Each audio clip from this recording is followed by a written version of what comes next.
The following podcast is a Dear Media production. Hello, and welcome back to your favorite podcast, De-influence. Oh, guys, that was so bad. Not bad. Not bad. No, I like it. We're going to keep it. It's Okay. raw. Okay. Hello, and welcome back to your favorite podcast, De-influence. We are so excited to welcome this week's guest. They're a duo that have taken the internet by storm. They have more than 10 million followers on TikTok, 5.4 million followers on Instagram, and over 2.6 million subscribers on YouTube. We are so excited to welcome this power couple, Tay and Kay Tay. Wow, 10 million. When did that happen? Last year? Yeah. No. No, did we hit 10 million this year? Yeah, it This had to year have been this sometime. year, I think. This year Yeah, sometime. maybe this year. It's so rare to be like so successful on every single platform. It's wild. How I do I have no words. I don't even know how it happened, to be honest. It's like we just started posting for fun one day and then all of a sudden we had like all these views and it's so fun, but I definitely don't. I couldn't tell you how it happened. It's wild. And so when you started posting on all the platforms, was it all like you were posting on YouTube, Instagram, and TikTok all at the same time? Or did one take off first?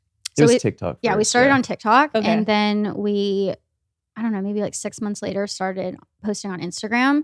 Did we start posting like the content we were posting on TikTok or did we backlog it?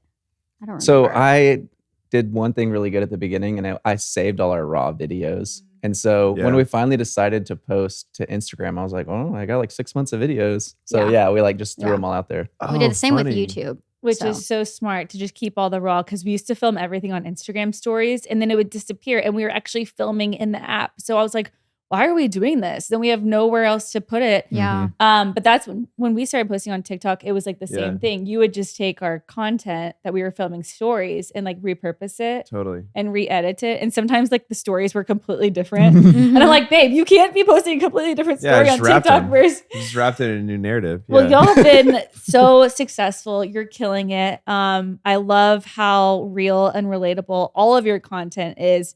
And that you guys are such a good example online and so family oriented. It's so sweet. So on this podcast, though, we like to kind of de-influence who we are interviewing. So I first want to de-influence y'all's like childhood, your background, your upbringing. So can you tell us more about each one of y'all's childhood growing up and like where you guys are from? Oh, You go yeah. first. Yeah, go me first. first, you first. You go first. So me, I'm from Alabama, so just north of Birmingham. It was like a mix of like the city and the country, I guess. You know, you definitely had the lifted trucks and stuff. The So lifted truck. kind of Did your- you have a lifted truck? it wasn't lifted. He did have a truck though. My brother had a lifted truck, Yeah. and everyone He else still did. has a lifted truck. Yeah, he I does. think. Yeah, it was your typical like Southern, kind of grow up riding 4-wheelers and stuff, and it was a really good time. I grew up in Oklahoma. Uh-huh. Pretty much the same thing, except just a More little flat. bit more like casinos and things like that. Yeah. But really it's the same thing, just very flat, no trees and small town. I basically grew up in a town that there was nothing for like 40 minutes in any direction. So you were really living in a bubble. So when I moved away from that town, I was like a fish out of water because I wasn't used to, I mean, I had a Walmart, I had some gas stations, a lot of Mexican restaurants, and that was pretty much it. Wow. And it was Do y'all have weird. siblings? I do. Mhm. A lot of Yeah. brothers. Yes, I do. It's all brothers. Were you close growing up? No, not, I mean, I wouldn't say we weren't close, but they're much younger than me. So I was 6 when my oldest brother was born. And then I was 14 when my youngest brother was born. Okay, so big age gaps. Big age gap. Yeah. Got it. Yeah. Okay. And what about you? Siblings? Yeah, I have one sister and 3 brothers, and closer age gap for my brothers, the 2 older brothers. So we were really close. Are y'all still close, like in adulthood, with your siblings? Yeah. Nice. I have like Snapchat streaks with Devin. They're unreal.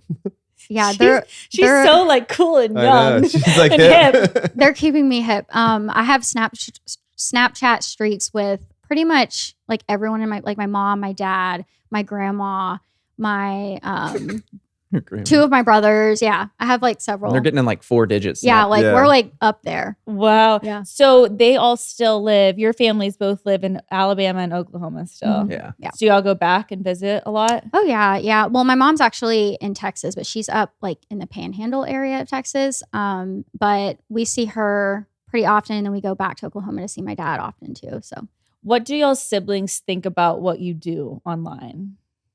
I think they think it's cool. I think they think it's cool. Yeah.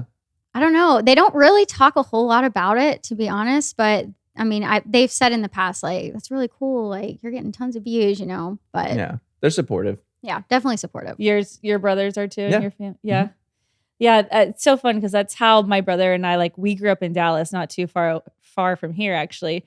But it was actually the one thing that brought us together was Oh, really? social media because we were so different. And then he started posting on YouTube and kind of introduced me to it. And so it actually was like something that brought the family Bonded together. you. Because like That's cool. I never played video games with him. I played sports growing up. We were just so opposite. And so it's actually really fun. And especially having like kids too. Like I know you have a daughter that's older. Yeah.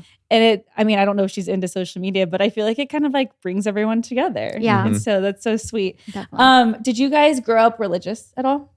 Yeah. So yes, we both did. Well, I did. You can tell your story. I don't want to tell your story. Yeah, tell us your You story. tell your story, and I'll tell my story. Tell us your testimony. Yeah, no. Let's get deep. Both sides, my parents were divorced, and both sides went to church. I was like typical Southern Baptist, like big Baptist church, you know, with all the orchestra and all the instruments and stuff.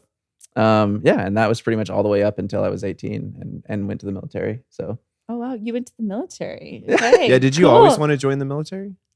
No, not really. I just First of all, thank you for your service. Yeah, Thank you. Thank you. Appreciate that. I wanted to go to college, but we didn't have the money for college. Mhm. And so I was like, well, I could go to the military and then they would pay for the college. Mhm. So that's pretty much it with why I went Yeah. to the Yeah. military. I want to hear more about your experience. First, you can tell us about your. Oh, okay. I kind of like Taylor grew up divorced parents, very young. I think I was 2 when they got divorced, but they were both in church.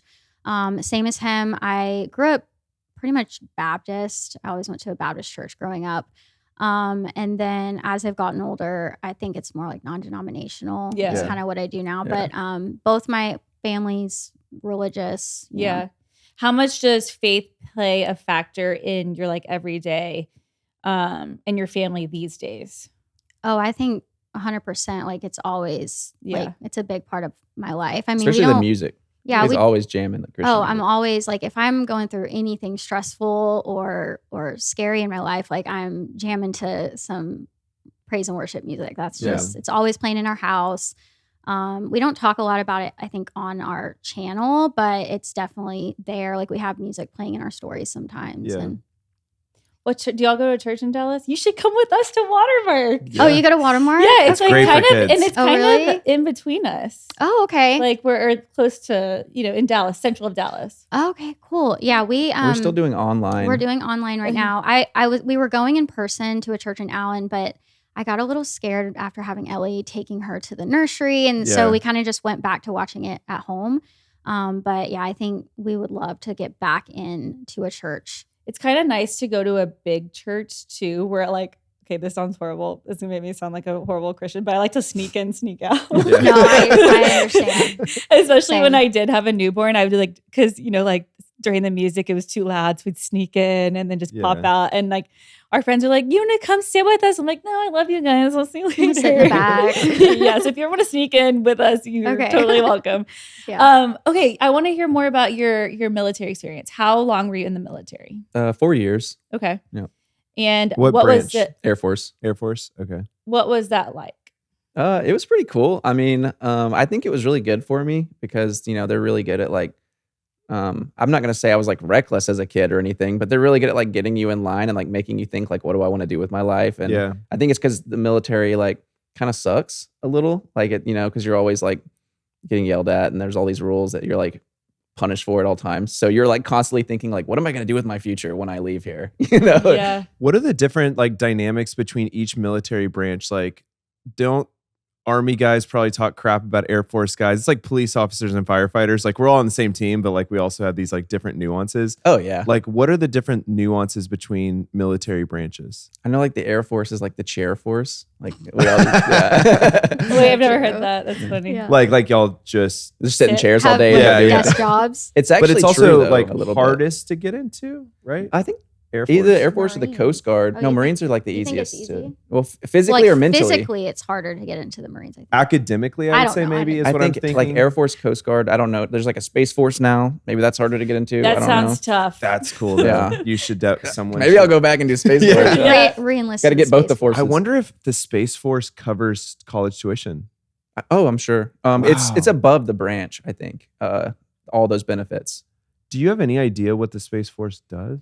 Something with space. I'm sure. No, I don't know. With aliens. It's so funny because it was like right when like everyone was talking about aliens, like I think it was Trump, like he launched a Space Force and everyone was like, it's happening. Confirmed. It's coming out. I don't want to like deep dive into modern warfare too much or anything, but I know like drones Please and do. like, satellites and all Yeah. that nowadays is such a big thing. And That's so I crazy. could imagine that Space Force has something to do with satellites and surveillance and even at some point maybe weapon systems being on satellites and things like that. You were an electrical engineer, Mhm. right? Okay, so did the Air Force influence you to want to become an engineer, or did you want to become an engineer and so you went into the Air Force? I don't know if it was either. I didn't really, even up until I kind of had an idea leaving the Air Force of what I wanted to do. Yeah. But even as I left, I wasn't super sure. Mhm. I went the electrical background because the computer, like software engineering and electrical engineering kind of overlap a lot now. And I liked to code at the time. And so it was just a good overlap. Did you teach yourself to code? Yeah. While growing up? Mhm. How did you teach yourself to code? Did you just like tinker, or was it like you were doing your MySpace profile? Yeah, I know that's what we were doing. I did that. definitely the The MySpace. HTML? Yeah, definitely HTML on that. But no, it was a lot of tinkering. Yeah, a lot of like, I want to make this thing happen and then try to figure it out. And then I ended up getting some books, and like then I realized that was silly. I shouldn't have done that because the books don't really help you. Like, you just have to code. You can't read your way into knowing how to code. What was the first brand of your your first computer? What brand was it? Do you remember? Compact. Compaq, yeah. That's what mine was too. Were you It's coding? like, no, I wasn't coding, but it's so funny. Like we all remember these like old computer brands that are never around. Like that's what we played like Freddy the Fish on and stuff. Yeah, like, Freddy Freddy the Fish, I don't Sims. remember Red that Alert one. 2. Did you play Red Alert 2? Yes, Red Alert Dude. 2 was amazing. No, I don't know I what do it is. I remember having the big computer with, was it Minecraft? Oh, you played Minecraft? No, my brother played Minecraft. Yeah, he played Minecraft lot. for sure. And then And League of Legends. League of Legends. and World of Warcraft. Yes. But yes, I did Big play nerd. with Wow. The Sims. I was on The Sims. Yeah, Roller Coaster Tycoon. Do you guys remember Oh that? yeah. I remember that That one. one was fun. cool. That was cool. That was hard though. I always Yeah. get frustrated because it was hard to build roller coasters. I could never have been like an architect or anything like that. Yeah. Even in the game. What's Even so in the interesting, you should do this because you're an engineer. Someone should go back and like recode all of these old games that like carry so much nostalgia value and just bring them back, like So reboot it. good. Like I tried to play Red Alert 2. It's so hard to play. Literally like last month, I was like, I wonder if you can do it. And you have to go through all these like coding things. And I was like, I can't do this. So funny. So interesting. Kay, what did you do after high school? I got married. You got married. I got married at 18. I didn't realize you were married before. I got married and I had, so he was in the Air Force also. Y'all Did have you to know each other? understand. You have a type. We didn't actually know each I have a other. type apparently. type. Chair Force. No, y'all have to Chair understand. Force. I grew up in this very small town that had an Air Force or an Air Force base in Yeah. it. And pretty much, unless you wanted to marry somebody from your high school, like the only other single guys were in the Air Force. I mean, Right. that's all there was. Yeah. If the Air Force base leaves that town is going to be a dead town. I mean, it's just, that's what is keeping it going. That's why we have a Walmart.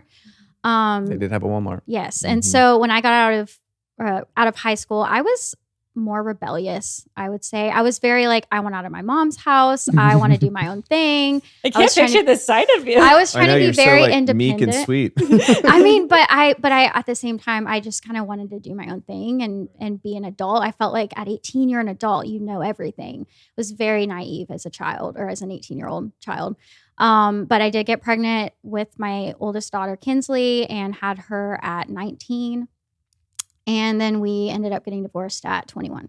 At 21, so y'all were together. How long did you guys date before you got married?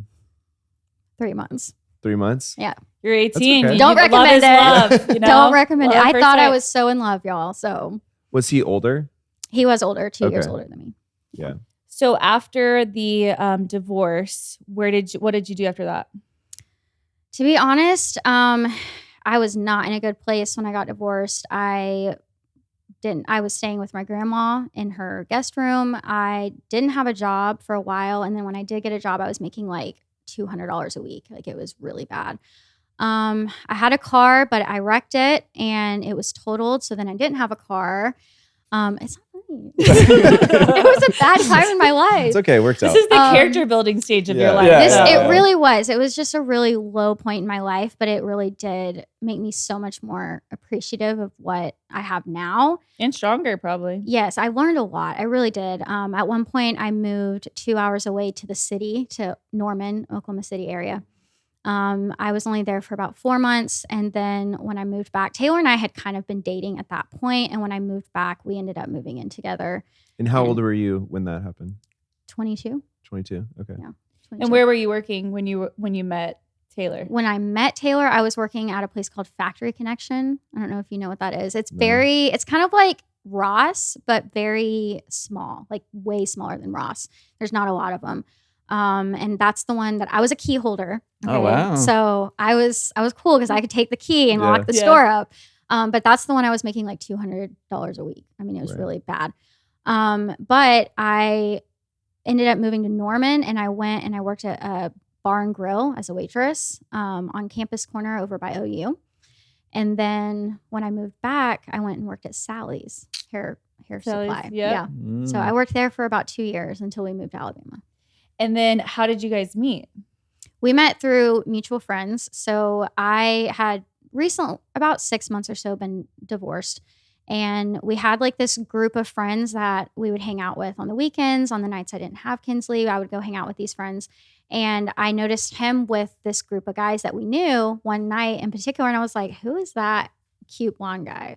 And they're like, oh, that's Taylor. Dudley. they were like, that's Dudley. Let me introduce you. So that was actually the first night that he had gone out from getting back from his deployment. So that's why I had never seen him before because he had been deployed. So yeah, and then after that, we were just pretty much inseparable. Mm-hmm. Wow. And so that was how many years ago? 10 years ago, 2014. Wow. So you dated for how long before you guys got married? 2 years. 2 years. 2 years. Yeah. Where were you deployed? Afghanistan. For how long? Only like 6 months or so. What was that like? It wasn't that bad. It was kind of fun. Really? Mm-hmm. What'd you do for fun? Played Rust. You know Rust? No. Oh, it was a game. Wait. What's like a computer game? Yeah, it was a computer game. Oh. Yeah. He still plays that one. Yeah, we had Wi-Fi. What were you mainly doing there? We were like, the mission was like, it's called like Guardian Angel mission. And so like these people would teach the Afghan military and stuff. And we would just stand around and make sure that either the Afghans didn't kill the people teaching the Americans, like the students, or people didn't come kill the students. And wow. Did it feel like a tense environment when you were over there? At first, just because I wasn't comfortable with it, but right. And maybe this was just complacency, but towards the end, I was really comfortable. Yeah. Was it culture shock for you just being over there? Oh yeah, away from that long. Yeah, the military does a good job of like bringing things in that make you feel comfortable. Like I said, I had Wi-Fi and I brought my laptop with me, and so when I wasn't working, which I mean, we did like a 6-in-1 schedule, so 6 days on, 1 day off, so I could play, video games or whatever. So yeah, they had an Xbox and stuff in there. Y'all know we are on a serious health and wellness journey in our house. We're getting rid of the toxic products and welcoming ones that support a more holistic lifestyle so our family can grow and thrive. This doesn't just stop at the cleaning products or with what's in our fridge. We're making changes all the way down to what we wear. This is where cotton comes in. Cotton is a natural fiber that comes from the earth. It feels good on your skin by being gentle. It allows your skin to breathe, which makes it a great option for us with the Texas summers already upon us. It's also hyperallergenic, which makes me feel good as a dad knowing I'm putting the best fabric I could possibly choose on my kiddos and their sensitive skin. It's not just for summer though. We wear cotton every day because it is the comfiest, most natural fabric that you can get in so many different styles like denim, corduroy, and flannel. Cotton is versatile so you can wear it in any style, season, or occasion. Plus, it's long lasting. Cotton is durable, is easy to wash and care for, keeps its shape, and doesn't pill. Cotton is the fabric of our lives, and make sure you are checking your tags to ensure it's the fabric of your life too. Learn more at thefabricofourlives.com. So when Shopify approached us for a partnership, it was really a no-brainer for us. Divvy has been tried and true to the platform from the beginning. When we started Divvy, we truly did not know where to start. It was so hard. We were operating out of my unborn son's nursery, our unborn son's nursery at the time. And we knew that we wanted to kind of launch something very quick, fast, easy, scrappy. And of all the platforms, it seemed like everyone in e-commerce relied on Shopify to do so. Dani leaned a ton on me to figure out the back end of the business, and so I didn't want to mess it up because she would have been quite mad at me. Shopify has honestly been a total game changer for us. It's basically been the backbone to our business, giving us the ease to start and the flexibility to grow. And we can kind of manage our business from anywhere. The craziest thing is that we have been on Shopify from when we were just doing 500,000 to $1 million to 10 million. And we'll probably stay on Shopify until we're, 300 million plus. I don't think we will ever actually go off of Shopify. In fact, I think a lot of the bigger companies and the biggest brands that are switching from their own technology stack over into Shopify directly, which just speaks to how powerful the platform is. I really could pull up sales from the past hour on my phone right now. It makes it so easy to keep an eye on sales and manage them from afar.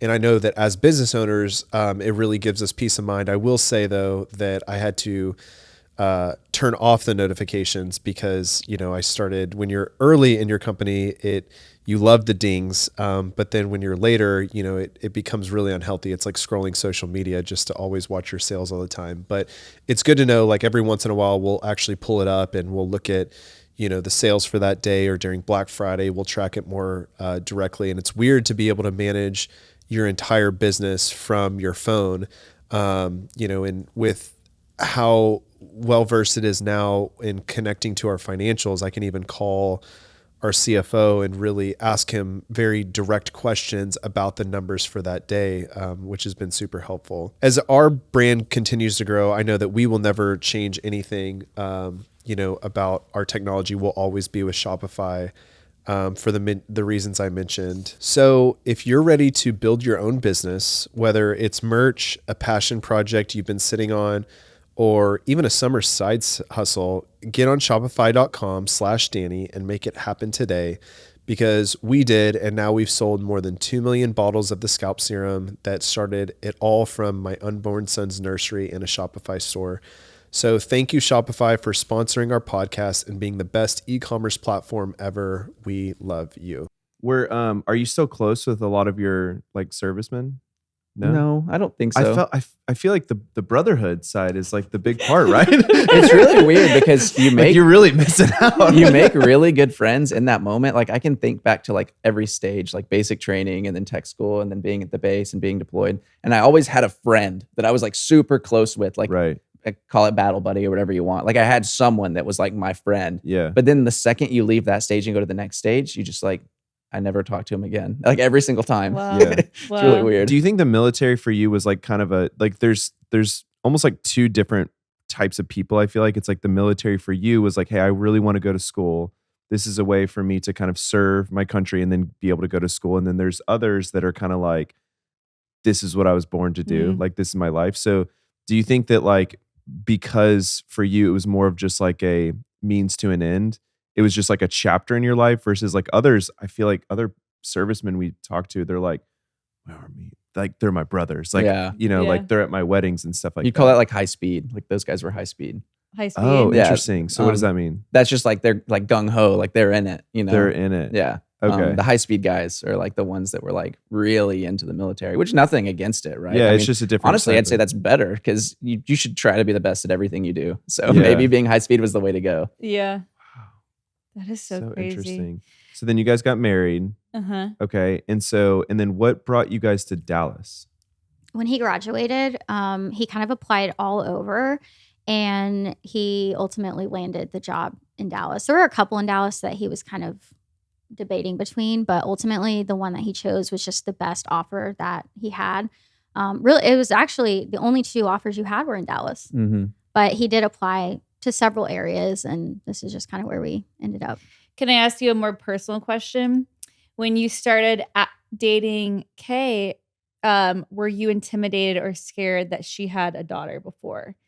Because you would become kind of like an instant stepdad. I don't think so, because we did take it so slow. Yeah. So, at first we were dating and we were both very standoffish, and, we were like, maybe this will go somewhere, maybe it won't, and we'll try. And so I think because of that and because we dated for so long, it was a very like slow step process. It felt very natural. At no point was I like, Yeah. as a kid. We also didn't let Kinsley meet him for a like long time. 6 or 7 months. Oh, wow. I really wanted to be sure because, like I said, like I had jumped into something initially with my ex, and it was just I didn't want to go down that path again, and so I wanted to be sure before anybody met my daughter. And he was the only person I've ever introduced to my daughter, and he was great. I mean, from the get-go, they hit it off. I mean, they were just like little besties. It's really sweet. I have some videos of them the first day, and we took her to feed the ducks, and he had her on his shoulders. Aww. She had just turned 3. Okay. So she's very little. So she probably doesn't really remember much before you. I've asked her, she said, I don't remember anything before Taylor. Like she only remembers Taylor. That's amazing. Yeah. So that she really had like, and I know that she's close with her birth dad too, Yeah. but it's like, that's really cool that she had you as well, her entire life. Like a bonus dad. Like a bonus dad. Yeah. Okay. So you guys got married, you moved to Dallas. How in the world were you working in Dallas? I was. What were you doing in Dallas? I was a dental assistant. Okay. How in the world did you go from dental assistant, electrical engineer to like one of the most famous TikTok couples ever in the world? Like how Do you guys in the feel world? like that? Do you feel like a famous TikTok? I mean, I've couple? hung out with you guys multiple times, and I gotta say, y'all are so down to earth. We I don't really feel play like the y'all part are well. TikTok famous. And then I like read that, and I'm like, oh my god, they have 10 I know, million I was like, followers. 10 million. Wow. I was like, that's cool. That's huge. I But- definitely feel like what is that when you don't Imposter feel syndrome? imposter syndrome Yeah. a lot. I don't feel like anything special. I just kind of feel like myself, how I've always felt. Obviously I make more like wiser choices these days, but I do feel just very normal. Yeah. Well, it happened really fast for It y'all did. too, It right? In the past 2 years, if I'm not mistaken. It's like 2.5 years. It'll be 3 years in January. 3 years. Yeah. So it's kind of hard to like even soak it in and realize what's happening because by the time you do, you've grown another 3 million followers. Mhm. Yeah. Which is so wild. Yeah, it's happened very fast. But yeah, I just feel very thankful, very blessed. That's why I do so many giveaways, because I just feel like I want to give back. Because I was in a place before we started this where, we didn't know how things were going to get paid. We were living in, a little rinky-dink rent house. I've been in hard times. And so I just like to give back and help, because I don't feel like God's given me the success to just sit on it and like have it to myself. I Mhm. want to do as much as I can for others. And so What do y'all feel like is like one of the core purposes of your platform? Like, you have 10 million followers. It's obviously been a huge blessing that God has given to you guys. Like, what do you guys kind of talk about and think about every day of like, this is why we're here. This is why we're doing it. I think for me at least, and maybe it's different for you, but for me, I feel like I see all the time in the comments, like, especially when I'm doing like a big surprise or something for Kay, like I'm going to do this for my wife, or I'm going to do this for my girlfriend or something. And I feel like maybe it's a motivator to like have a healthier relationship or a better relationship. Yeah.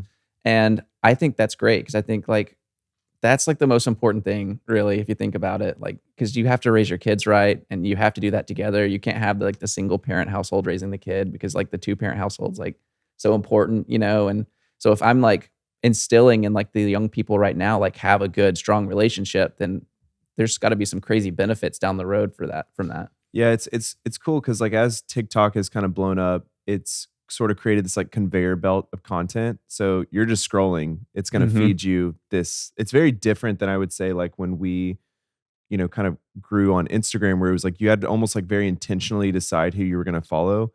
And I think it's cool what you guys are doing, because it serves up a sort of positivity on the conveyor belt versus what I typically get, which is not that. It's more like outrage or clickbait or, rage baiting type of content. And so what is y'all's demographic like? Is it mainly women? Definitely mainly women. Younger? Kind of all over the place. Really?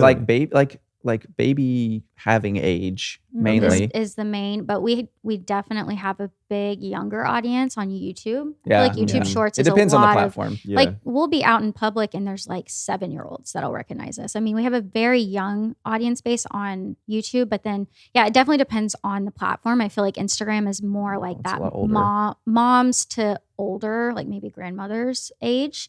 And then TikTok is definitely like teens to like young parents. Yeah. 20s. That's really rare to be able to appeal to such a wide demo. I feel like it's because you have such a youthful energy to you. You could honestly be like 19 years old, and people are thank like, oh, she's my age. I've confused a lot of people. Yeah, they're like, you have a 13-year-old daughter? Like what? Yeah, they have like, no idea. Trust me, it's wild to me too, because It's she's like. She wears my clothes. I Yeah. mean, when you were talking about Stella taking your things, I was thinking to myself, like, that's literally Kinsley. She'll come into my closet and be like, "Can I wear your shirt?" And I'm like, "Kinsley, I bought you the same shirts." Well, it's at my dad's. Yeah, So straight it up, gets I worse. thought that was your sister. Like when y'all came Aw. over for the giveaway, I was like, oh, it's her sister. Do you tell people how old you are? Yeah, How old are you? 32. See, we're the same age. Yeah, I wouldn't have thought We're the that. same age. You look like you're literally 19. Oh my gosh, we are so. I'm sweet. so jealous. I would have said like 24, 25 is what Yeah. my guess. I guess that timeline wouldn't have worked out with what you said, but yeah. See, that's what I guess. as I've gotten older, I appreciate that. But when Yeah. I was a kid, like I was the late bloomer. I was not the one the boys liked because I looked like a child when everybody else was like looking all womanly, And I didn't get to that point until later, and it was just something I hated when I was little. I hated how round my face was. I was like, I look too young. But as you get older, I think you appreciate it. People a lot always more. tell you when you're younger, they're like, you're going to gonna love it love one it. day. Yeah. And you're like, no, I want boobs. And It turns out they were right. They were Like, who would have right. thought? So when you guys got married and you started living together and everything, what did you guys see your life looking like? Before social media? Before social media, what was the 5-year plan? I mean, for me, I always had the dream of being at home with my children, but at the same time, I had always dreamed of being in the medical field, particularly dentistry. I think at one point I wanted to go to be a dentist, but it was a lot of school. And by the time I got into dentistry, I felt like I was too old. And so I kind of settled with dental assisting, if I'm being honest. But I loved being in that field. So at that point, I was like, this is what I'm going to do. I'm just going to succeed and excel at being a great dental assistant. And I wanted him to obviously like go to school and do what he wanted to do. And I think what he wanted to do was engineering. Yep.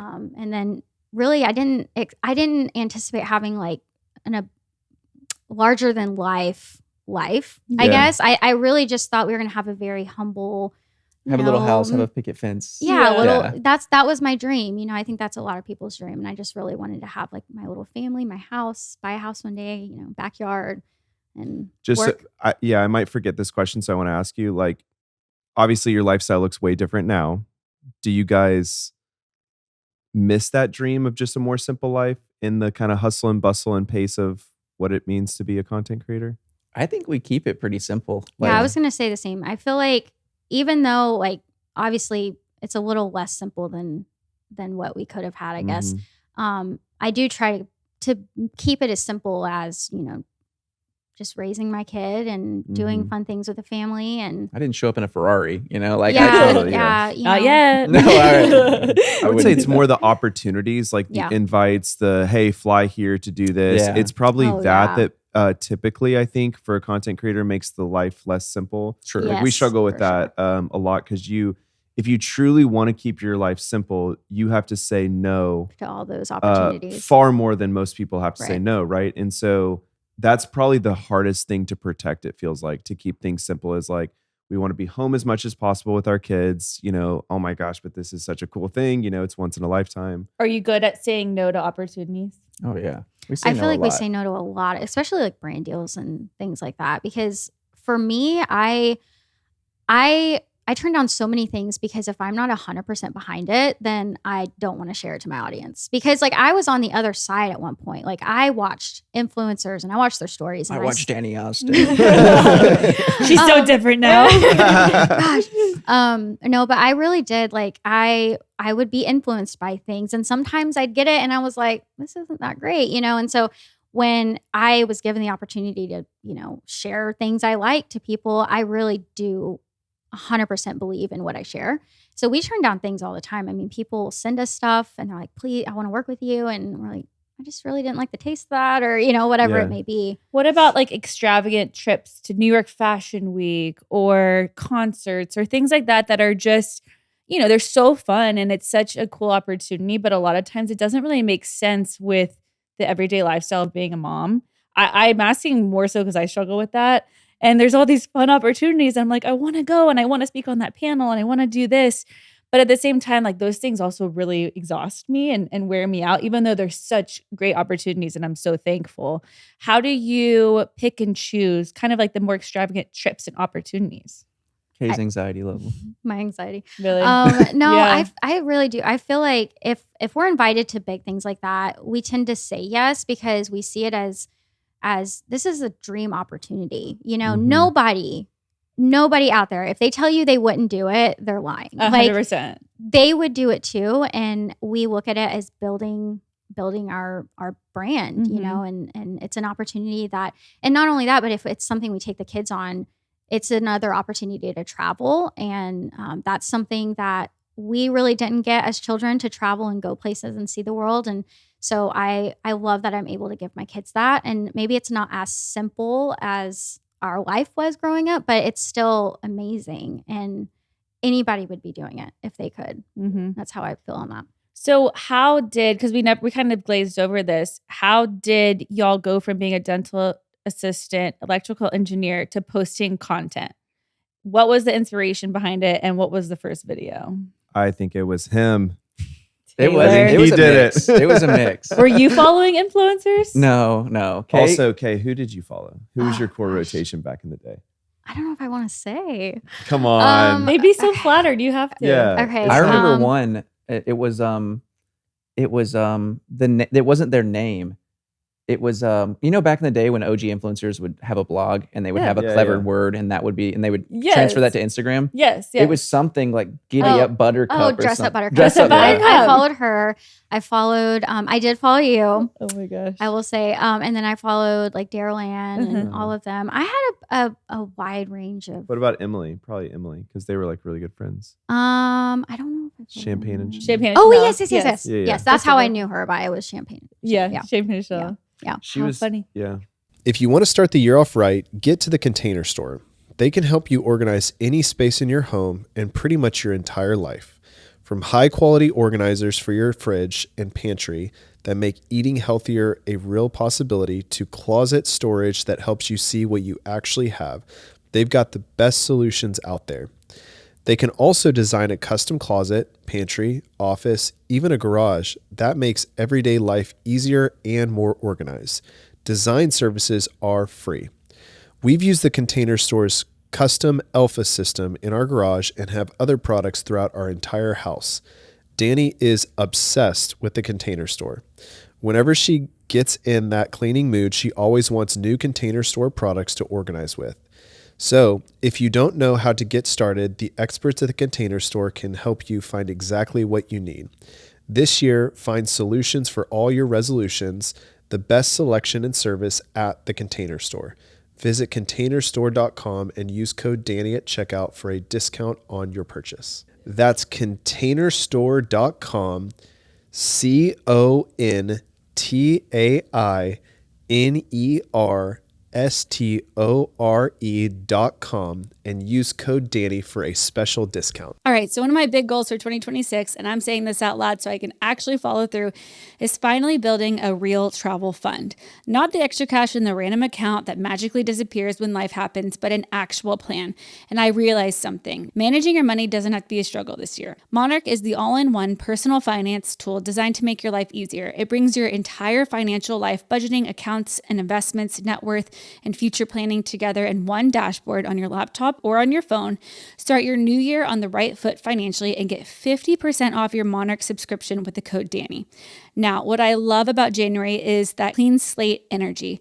What I don't love is realizing I have overspent on, one more gift 3 times in December. Monarch makes it so easy to hit reset after the chaos. I can review my holiday spending, set fresh budgets, and actually prep for 2026 instead of pretending the numbers aren't real. And the weekly money recaps, honestly, it feels like someone finally took the mental load off my shoulders. And look, we all know the New Year's resolution curve. By February, half of us have quit, but Monarch actually helps build goals that stick. The app sets personalized financial goals based on your real numbers, not wishful thinking. It tells you what's realistic and keeps you on pace all year long. The AI tools inside Monarch are also next level. Their Monarch intelligence system is trained on the collective wisdom of real financial planners. So now I've got an AI assistant to answer questions like, how has my shopping spend changed the last 2 months? AI insights that spot patterns I'd never seen myself, like lifestyle recreep versus inflation, a weekly recap that catches spending spikes or big shifts. And the results speak for themselves. Monarch users save $200 a month on average after joining. 8 out of 10 say they feel more in control of their finances. This new year, achieve your financial goals for good. Monarch is the all-in-one place tool that makes proactive money management simple all year long. Use code Dani at monarch.com for half off your first year. That's 50% off your first year at monarch.com with code Dani. How are the holidays already here? I swear, I blinked and suddenly we're in full-on hosting mode. Every year I tell myself I'm going to be ahead of these things, and then December hits and I'm like, wait, did I even finish the guest room? Do I even have a gift for my mom? It's the last minute scramble every single time. But Wayfair has seriously saved me this year. When I realized we had family coming to stay, I hopped on the site and within minutes had everything I needed. New bedding, some pretty throw pillows, and the cutest accent chair for the guest room. It all fit our style perfectly and pulled the whole space together without me overthinking it. And their shipping is fast, like truly fast enough for people like me who decide to refresh a whole room 2 weeks before Christmas. Everything arrived on time, packaged perfectly, and looked even better in person. What I love about Wayfair is that it fits whatever mood or style you're going for. Whether you want cozy holiday decor, practical hosting essentials, or gifts for literally anyone in your life, it's all in one place. I even grabbed a few kitchen items for hosting, a big serving board, some new wine glasses, and the prices were so good. And if you're still trying to figure out gifts, Wayfair has so many options for every budget. Kids' room refreshers, home decor, kitchen tools for the foodies in your life. I was honestly surprised by how much I could check off my list all at once. This is the time of year where your home is full, things are busy, and you just want everything to feel warm and welcoming. And Wayfair makes it so easy to pull it all together. Get last-minute hosting essentials, gifts for all your loved ones, and decor to help celebrate the holidays for way less. Head to wayfair.com right now to shop all things home. That's WAYFAIR.com. Wayfair, every style, every home. Yeah, so you followed like the OG like OG. Instagram girls, Yeah. bloggers kind of. Okay. Yeah. And then so tell us about the first video, the first idea where you're like, I want to give this a shot. So Kay had just gotten TikTok because her friend at work. I had another assistant I worked with, and she was like 10 years younger than me. She was like 19. And she was like, you need to download TikTok so I can send you all these funny TikToks. And I was like, I'm not downloading TikTok. And it took her like 3 months of convincing me. And then I was like, okay, fine, I'll download it. And I wouldn't even say I was really hooked on it or anything. It was mainly so she could send me stuff. And then Taylor and we were coming back from Oklahoma from like a Christmas thing. And so side note, something that Tay has done with my youngest brother, the one that I was 14 when my mom had him. Something that they've done every single year with Kinsley is make like this home video, and it's like a movie, and it's a sequence. So there's been like 7 of them, and they tell a story. And so every holiday that we're there, they add on to it. They add on to the story, and it's something that my mom and I get to sit and watch after 2 days of them working on it, and we like pop popcorn. It's just like a whole fun thing. So cute. So Tay had just finished editing that year's holiday movie, and he was like, I'm in the editing mood. I want to edit something. So I was like, well, why don't we just film our trip back, and we'll just film like, I don't know, random stuff, like going into a gas station. I mean, it was the most like random things. and I thought it post was going to be a hit. I was like, my 15-hour drive in 15 seconds. I was like, that's going to slap. Yeah. Like that title is so cool. And then I was like, well, we can just post it on my channel and then, just see how it goes. And I think it got like 10 views or something. It was like, So it didn't pop off. It did not pop off. off. But it was so fun. And that was like at the very end of December. And then I think like 3 or 4 days went by and then it was New Year's. And we were talking about New Year's resolutions. And I was like, that was really fun. Why don't we make a resolution this year to do 1 video a day? And just post 1 video a day and see what happens. Just for fun. Just for fun. Yeah. Just to, because we had so much fun together doing it, even though it got no views. That really wasn't what it was for us. It was just something that we found like, oh, this is a hobby we can do together. Mm-hmm. And our family enjoyed it, like our parents. And it was very, very just silly and fun. And then I think after like a month, we started getting a little bit more traction on our views. Not anything like crazy. I mean, like I'm talking like 700 views or something. Yeah. And Which is a lot of people when you think about it. It is. I actually he has a video of me sitting on the couch and I was like, Tay, and I'm like refreshing it. And I was like, it has 200 views. It has 350 views. One of them got 8,000 views. And she was like, I was freaking do you know how out. many people that is? That's a lot of people. I was like, this is so crazy.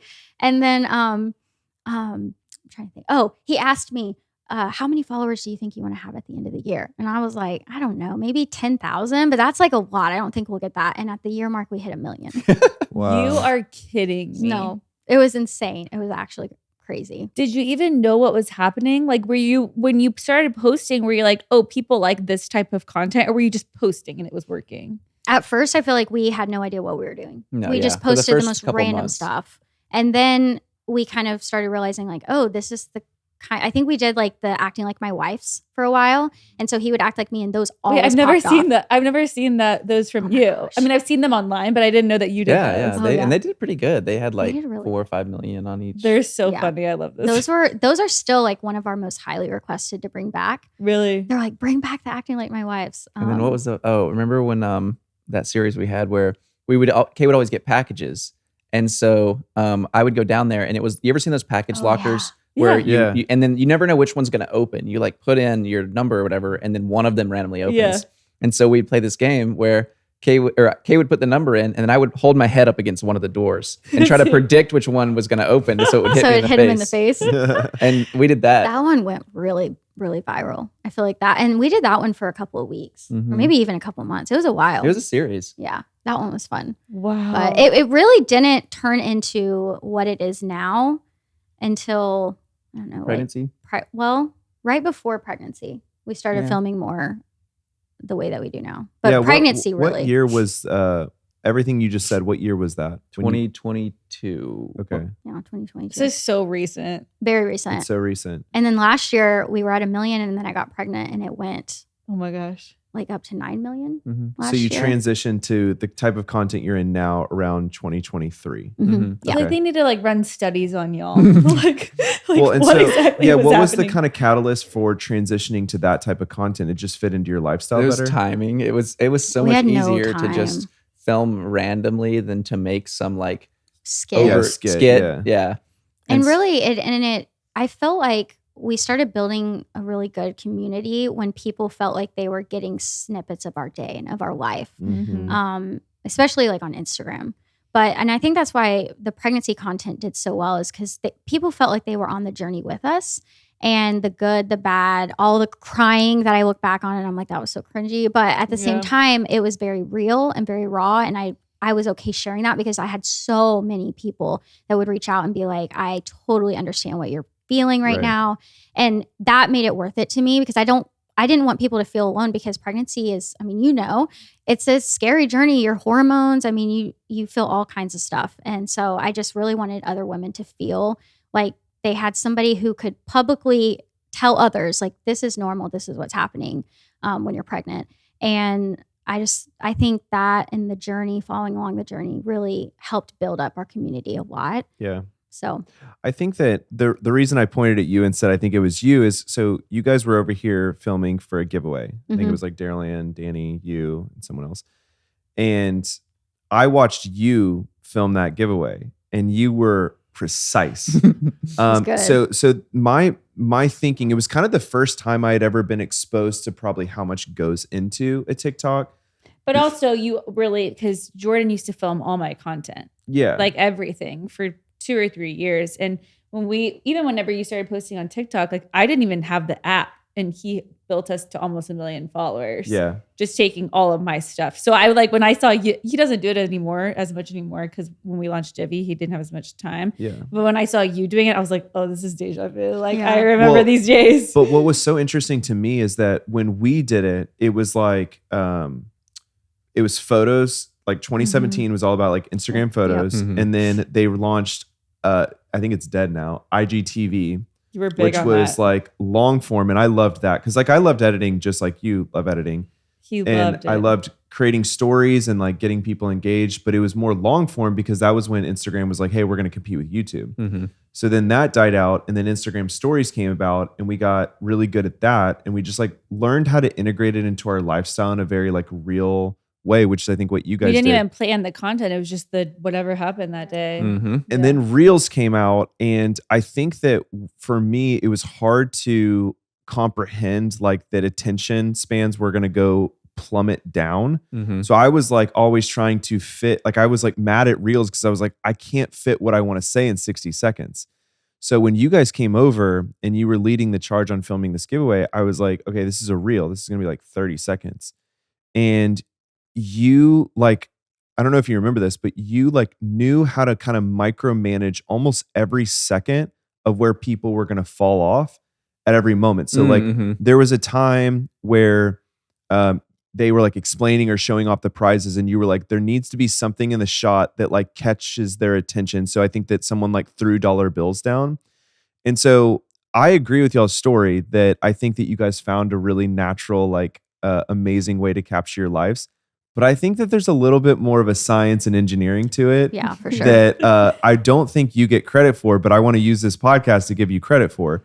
So at what point did you start really kind of like diving into the science of editing and attention span? Like a few months in, I like started getting into communities and So stuff. 2022? Yeah, it was in 2022. So during that 0 to 1 million Okay. stage. What communities? Yeah, like Say Discord more. groups and things Really? like that. Yeah. Other creators that are trying to figure it out too. And Mm-hmm. yeah, I got into communities and Don't give away your secrets, but like what kind of things Or would do. y'all or do? You know, Honestly, they probably don't even work anymore because it changes so fast. It does So- change. You have to be able to adapt. Yeah. and help us changes. understand, like, I think people will be really interested in like what the conversations looked like in these Discord communities at the time. Is it like, hey, I got 1 million views by clipping it at this second mark, or doing like 2-second intervals? Like what's some of the vernacular around those Discord groups? so like Dani said, it changes so much. So now the strategy is like dead that we had figured out. But we had figured out at one point,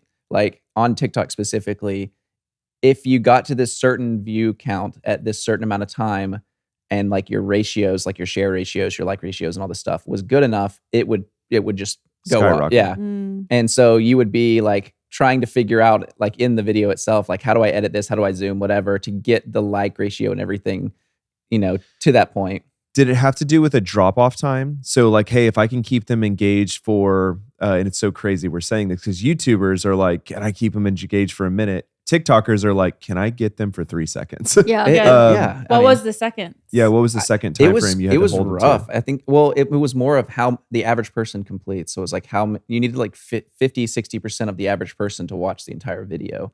And like, it didn't matter the percentage that fell off as long as at the end of the line, you were at around 50%. Yeah, Right. right. It's changed so much now, but Dani, you'll kind of get this. I think the biggest way for us that we found is the idea.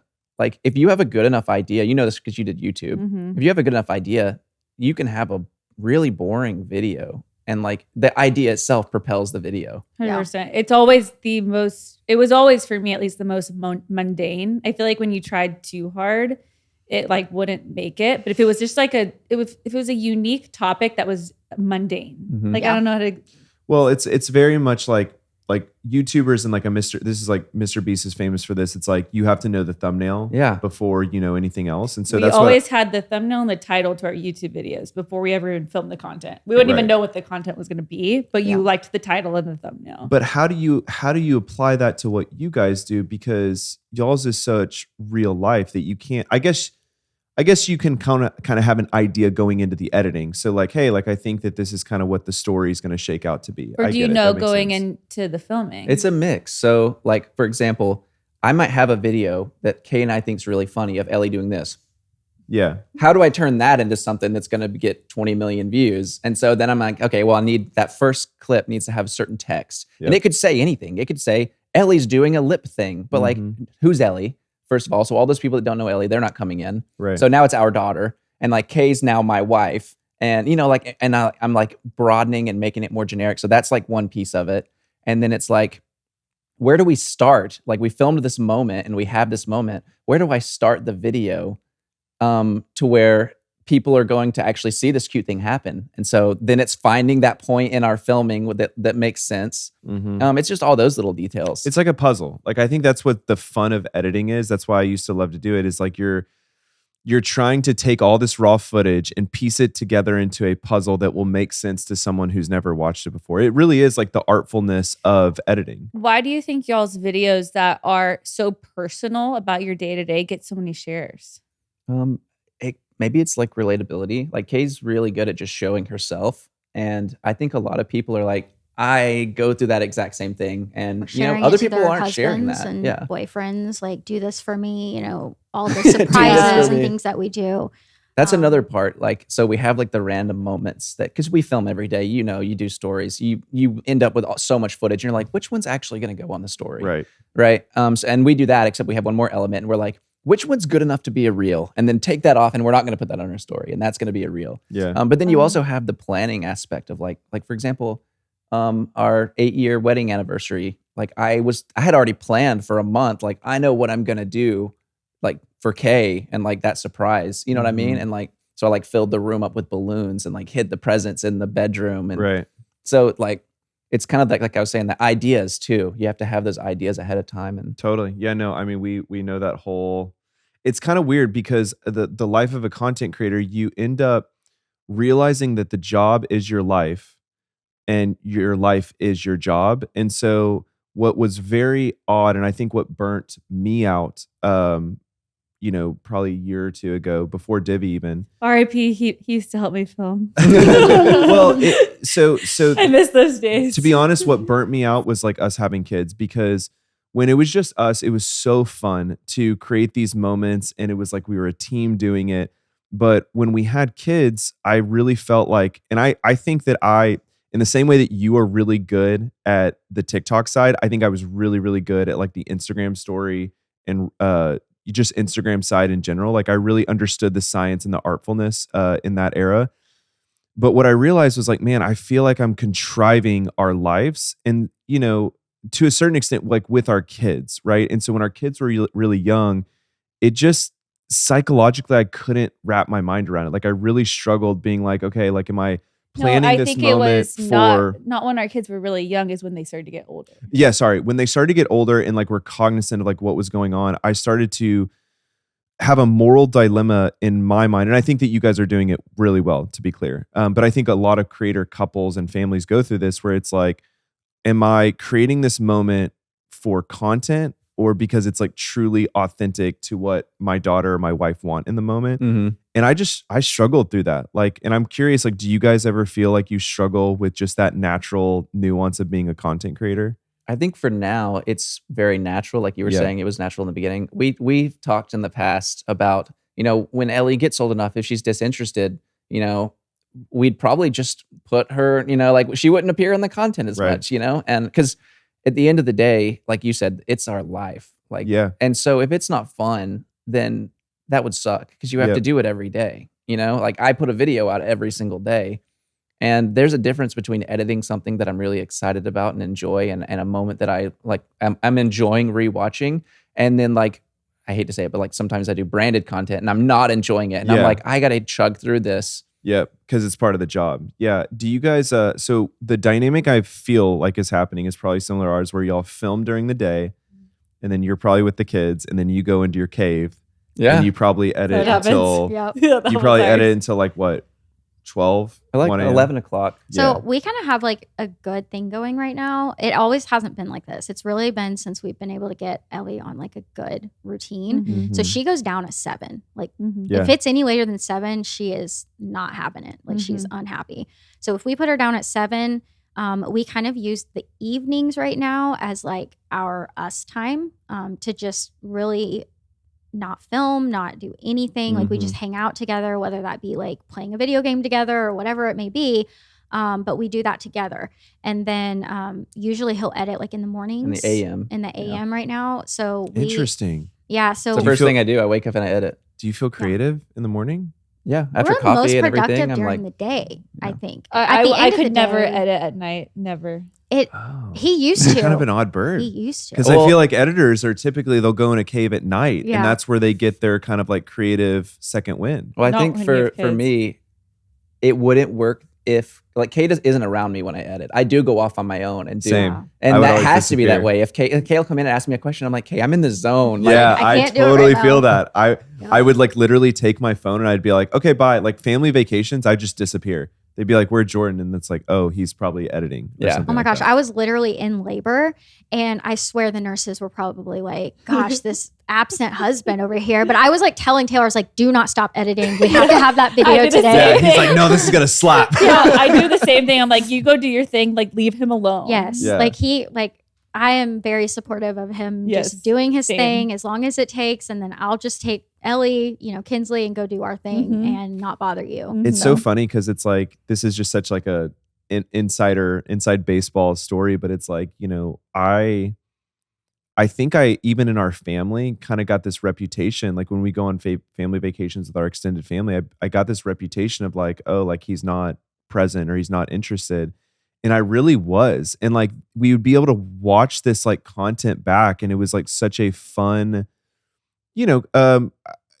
I don't mean this in a bad way, manipulated view of like what happened, but it was a more beautiful, like wholesome Right. view of it. And it was like, I was so proud of not what actually happened, but like the recreation and the storytelling of it, but it caused me to get this reputation in our family of like, oh, like he doesn't care. And I'm really, like, it's a job. Like doctors go off when they're on call, mom. yeah. Oh, He's just editing. Like it's a job. And again, part of the dichotomy of just like the burnout that I think that I particularly experienced was I was like, man, like I want to be like, if we're on family vacation, like I want to be there, Okay, I want to ask y'all a question. What is it challenging working together? And if so, what is the biggest challenge, especially filming and editing together? I don't think it's a challenge. And I think we do something that we did accidentally at first, but it ended up working is Kay has ideas in her head for videos and I have ideas and we don't talk to each other about those ideas because it would ruin it. Like if I tell Kay I'm going to fill our room with balloons, well, like it's not going to be. My reaction's not going to be as genuine if I. And so we don't really talk Do you know what about I mean? content Smart. ever. Kay doesn't even get on social media most of the time. I mean, especially not TikTok or YouTube. Like she really only uses Instagram. And so like we have this thing that we're doing every day and it's like full-time, job and all these hours and all this stuff, but we don't really talk about it. Yeah. Like So you're saying you don't fight. no. We definitely have disagreements, About but not content? about Yeah. content. What are you? no. What do you fight most about these days? Well, I mean, Goodness. we fight about all the time stuff. So Oh. I'm just curious. What was trying to our think, like, our most most recent recent argument? one. Let's see. Is it I mainly? thought Kay was going to be mad because it ended up not being a fight, but I really thought she was going to be upset because I got this thing yesterday and it was a smoke machine. Oh my gosh. And I was going to surprise Kay with a boo bath. And I ordered all this stuff on Amazon and it came in and I have like this corner where I put my stuff and Kay just doesn't go over there. It's like I keep them in the boxes and I leave them over there. Yeah. And so Kay was doing something with Ellie and I carried everything up and I set up this bath and I accidentally bought like an industrial smoke machine that you would use in like a haunted house. Funny. And I put it in our shower and I was expecting to just fog the shower up a little bit because I had this funny joke that I was like, I thought Kay would really like. And You so guys. I turned it on and it filled the entire room to the point where you couldn't see You anymore could with not see in smoke. front of you. It was And I was so thinking bad. to myself the entire time I was setting up the rest of the bath, I was like, Kay's going to walk in here and she's going to be like, what have you done? Yeah. You didn't. No. But I really thought that was going to be something. Yeah. I thought it was I thought it was intentional. Like I thought you were wanting it to look like a haunted house. It Yeah. was so was smoky. really cool. It took so long to go away afterwards. Yeah. Yeah, it was rough. So it's not content that you guys. First of all, I'm friends with a lot of, like, I would just call them Instagram husbands, but I think they're similar, like creator husbands or whatever. And I find that the best dynamic that keeps marriages strong in this space when your brand is like y'all as a couple is like very defined swim lanes of like, hey, I do this, you do that. And I think that, like, Dani and I had to figure out like where we trust each other and where we like. Well, are I can tell comfortable to you where we delegate. fought the most with when it came to content is when he ever posted, and if he ever posted anything that I didn't approve first. Because I like sometimes, especially because there's so many different platforms, but maybe like, let's just say it had something to do with like breastfeeding. And I knew that I wanted to stop breastfeeding in a week. And then maybe he would post something and be like, I love breastfeeding. I'm like, that's not true. Like, I hate breastfeeding. And you just told everybody that I like it. And like, if we would have sat down and like, I know that you're going off and editing on your own. And maybe I had told him that I liked breastfeeding 2 weeks prior, but like, that's not where my mind is at now. Right. And so it was things like that we would fight over. Cause I'm like, why didn't we just run this content by me? Yeah, I don't like to be managed though. Well, Like see, I would always roll the dice and I'd be like, you know what? So I do was y'all like, I'm the ever- opposite. I give not only the videos every time to her, but then I give the caption too. And she approves it and I spell approve checks caption. it. Because we would You're a have better husband than she me. would get upset sometimes because I'd have all these typos and she'd be like, you can't That- I change did it. get He upset makes with me that. seem like such an idiot by I the way know. he spells Because things. sometimes because we're a couple and we're posting on a couple platform, like people don't always know if it's me or him talking. Yeah. And if he all puts mis- all these typos, I'm like, that makes me So when I look put peace like of I don't know mind, how but to I spelled spell. it PIECE instead of PEACE. Taylor, I would have strangled you. I would have been so mad. I'm like, So because I'm Peace like, of mind. I know how to spell and he's a horrible speller. And I'm like, Exactly. you're making me look so dumb. Or Exactly. like just like sometimes even the way he doesn't post for me anymore, but like we kind of used to be more of that couple content as well. And like the way he would block, like put the text covering the whole thing. I'm like, you're covering my shoes. Like, Oh yeah, things you're like like, that. no, you need to move the text up a little bit. And then I Yeah, for shrink sure. the video and make like a border. And Kay's like, I hate that. Ugh, Do not why'd you do that. And I'm shrink like, I It's want to the see little the things whole like thing. that. It's If you the ever little things like that. see it shrunk on our stories, it's because It's he did it, and I me. cannot stand But Yeah. like, how am I supposed to show your shoes? Because we didn't film it right. And so Seriously. It's so funny. I'm It's like if you're in the business, you know all these nuances. Like I bet if I watched y'all's stories or watched your TikTok, I'd be like, that has Tay written all over it. Yeah. That has Kay. well, I don't written know. all It over sounds like y'all are more collaborative than Jordan was willing to be. He was not willing to listen. my biggest. I'm not a collaborative person. I'm Oh, a no. terrible collaborator. It makes it really hard to Yeah. create content together. So y'all don't fight over content. I'm like, we're fighting now. Like, this is why I quit. This is why we have a podcast now. That's so true. Okay, so I want to ask, what is your favorite platform? You said you're on Instagram most. What is your favorite platform to create content on? And what is the most, what is the word, lucrative? Yeah. My favorite is Instagram, hands down. I love the story aspect. I love that we can share just very raw, like, I don't know, like there's no editing that goes into stories. You just Yeah. kind of post your day. I really She's like, do. yeah. It's the best. I love stories. But I also love like that. I feel like we have more connection with our Mhm. community on Yeah. Instagram. Not that we don't have a great community on the other ones, but I just feel like Instagram It gives you a flows way that you can just communicate with everybody. Because I'm one of people always ask me, they're like, why do you go through your DMs? Like, you should not be going through your DMs. But I go through my DMs and I reply to a lot of DMs because I feel like, okay, there's a reason this person sent this to me. They want me to see this, whether it's advice or whatever. I love being able to reply to some of those people. But yeah, I love the community. Instagram's hands down. I can't even tell you the last time I was on TikTok, like scrolling through. Like I get on for my page, but I don't scroll through Why? TikTok at all. I don't know. The content well, for one, we share. And so the content he watches is not really interesting to me. So the FYP It's just page like all is video games and stuff on it's our just FYP. not interesting. But then if you like on Instagram, that's where I scroll. And so it's all the stuff I like to watch. So I go on Instagram and he does TikTok. Yeah. I want to ask you guys about like the community and the differences in your TikTok community and your Instagram community. So one of the things that like, there's no exact formula to this, but it's kind of a feeling. I have always felt that if you have, and I'm just going to put random numbers to this.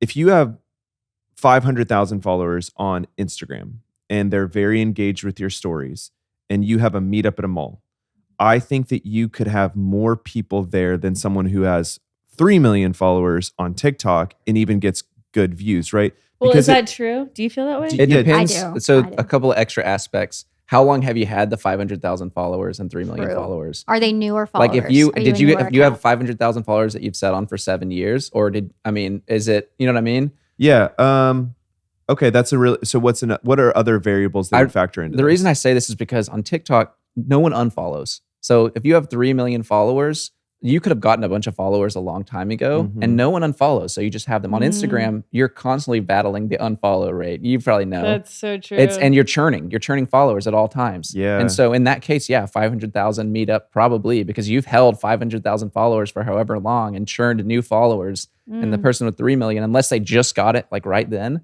they're probably old and they may not even be active anymore. Yeah, go ahead. Is there, so that's a really good point about TikTok, that you're not losing followers. People don't typically unfollow.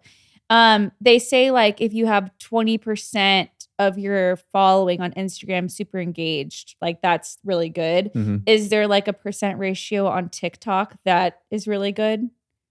Probably, but Kay and I just shoot for 1 million views on every video. Okay. That's like our happy point. And we've never raised that bar. We've always just said, if every video gets 1 million views, then we're happy.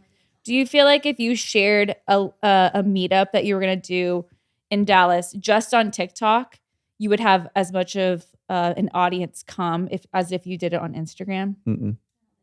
So you Wow. feel like Instagram is more powerful in creating that really engaged audience? Or at I least mean- for a local audience, for sure. So going back to the other question, which do you feel like nowadays is more lucrative, and what do you feel like will be more lucrative in the future? I don't know about the future aspect of it. I think TikTok is, well, it's hard for us now because, like you said, we have the audience on all the platforms. And so they bundle the deals. Yeah. And No. so as far as it's- brand deals go, I feel like it's definitely bundled. TikTok was always really, like back when we did it ourselves, TikTok was always the best platform. Mhm. lucrative wise. Yeah. But nowadays, I don't know, because they put it all together into a package. And So what about like conversion rate though? Because some brands probably like to measure exactly how many sales you're getting or clicks you're getting.